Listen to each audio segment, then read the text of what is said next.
پاک گھر امت مسلمہ کا قبلہ اول یروشلم اور اس کی عبادت گاہ جس کی بنیاد حضرت داؤد علیہ السلام نے رکھی اور تکمیل حضرت سلیمان علیہ السلام نے کی، عام طور پر یروشلم کو بھی بیت المقدس ہی کہا جاتا ہے۔ یہ ان شہروں میں سے ہے جنہیں نوع انسانی عزت و احترام کی نگاہ سے دیکھتی ہے، جس کا ذرہ ذرہ مقدس ہے۔ اکثر انبیاء اسی شہر میں مبعوث ہوئے۔ یہ شہر مسلمانوں، عیسائیوں اور یہودیوں کے لیے یکساں متبرک ہے۔ آپ صلی اللہ علیہ وسلم ہجرت کے بعد صحابہ کرام کو ساتھ لے کر 17 ماہ تک اسی طرف رخ کر کے نماز پڑھتے رہے۔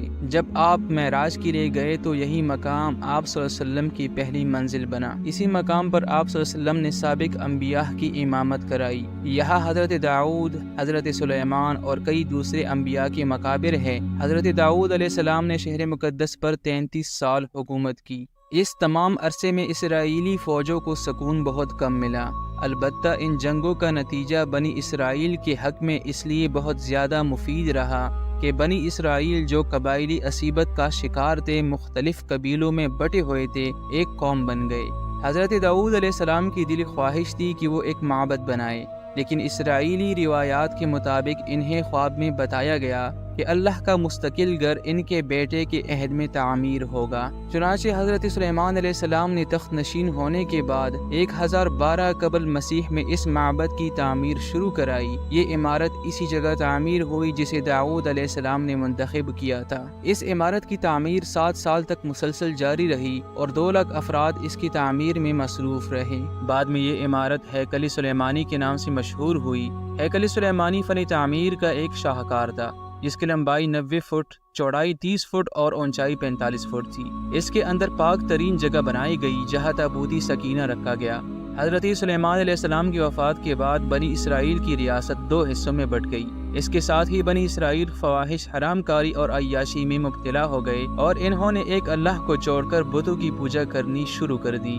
رجحان بن سلیمان کو تخت پر بیٹھے 5 سال ہوئے تھے کہ شاہ مصری شاک نے یروشلم کی طرف پیش قدمی کی اور بغیر مزاحمت کے شہر میں داخل ہو گیا۔ وہ ہیکل سلیمانی اور عبادت گاہ کی تمام قیمتی چیزیں شاہی خزانوں کے ساتھ لوٹ کر لے گیا۔ حزقیہ نے اپنے دور میں ہیکل سلیمانی کی عظمت کو بحال کیا۔ یہود کی پہلی قوم تباہی اور بربادی بخت نصر کے ہاتھوں 598 قبل مسیح میں ہوئی۔ اس تباہی میں نہ صرف ہیکل سلیمانی کا نام و نشان مٹ گیا بلکہ دیگر صحائف کے ساتھ ساتھ تورات بھی غائب ہو گئی۔ بخت نصر کے اس حملے کے بعد تابوت سکینہ ایسا غائب ہوا کہ آج تک اس کا سراغ نہیں لگایا جا سکا۔ 539 قبل مسیح میں ایران کے پہلی کیسری نے بابل کو فتح کیا تو اس نے یہودیوں کو اپنے وطن واپس جانے کی اجازت دے دی۔ چنانچہ جب یہود یروشلم واپس آئے تو انہوں نے ہیکل سلیمانی کی تعمیر دوبارہ شروع کرائی۔ 516 قبل مسیح میں یہ تعمیر مکمل ہوئی۔ 63 قبل مسیح میں رومی جنرل پومس پائی کا محاصرہ کر کے ہیکل کو دوبارہ تباہ کر دیا گیا، لیکن ہیرود اعظم کے دور میں بیت المقدس نے دوبارہ سلیمان علیہ السلام کی عہد کی عظمت حاصل کر لی۔ اس بادشاہ نے ہیکل سلیمانی کو اثر نو عظمت بخشی۔ بقول کیپٹن وارن، ہیرود کے وسیع کردہ ہیکل کا رقبہ تقریباً 1000 فٹ تھا اور شان و شوکت میں سلیمان علیہ السلام کی تعمیر کردہ ہیکل سے کسی طرح ہیکل کم نہ تھا۔ 70 عیسوی میں جب رومی شہنشاہ تیتس شہر میں داخل ہوا اور رومی سپاہی یہودیوں کا تعاقب کرتے ہوئے ہیکل کے اندرونی صحن میں داخل ہوئے تو ایک یہودی نے جلتی ہوئی مشعل ہیکل کے اندر پھینک دی، جس سے ہیکل میں آگ بھڑک اٹھی اور یہ جل کر راکھ ہو گیا۔ اس مرتبہ ہیکل کی تباہی خود یہودیوں کے ہاتھوں ہوئی۔ 135 عیسوی میں جب دوبارہ معبد یعنی ہیکل تیار ہوا تو رومیوں نے اسے گرا کر اس کی جگہ ہل چلا دیے۔ 136 عیسوی میں رومی شہنشاہ ہیڈرین نے اسے دوبارہ آباد کیا اور شہر کا نام پہلے ایلیا اور پھر کیسیٹولینا قرار دیا۔ اس بات کو فرنگی مورخین اور ماہرین آثار قدیمہ تسلیم کرتے ہیں کہ ہیرود کا تعمیر کردہ ہیکل تباہ ہو جانے کے بعد صدیوں تک اس جگہ پر ملبے اور غلاظت کے ڈھیر پڑے رہے۔ یہودیوں سے لوگ نفرت کی بنا پر کوڑا کرکٹ اسی جگہ پھینکتے تھے۔ چنانچہ حضرت عمر فاروق رضی اللہ تعالی عنہم کے زمانے میں جب مسلمانوں نے بیت المقدس فتح کیا تو اس وقت یہاں یہودیوں کا کوئی معبد نہ تھا بلکہ کھنڈر پڑے ہوئے تھے۔ حضرت عمر فاروق رضی اللہ تعالی عنہم کے حکم سے ان کھنڈرات پر ایک مسجد تعمیر ہوئی۔ ایک قدیم سیاح آرکلف نے بھی ایک سادہ مسجد کا ذکر کیا کیا ہے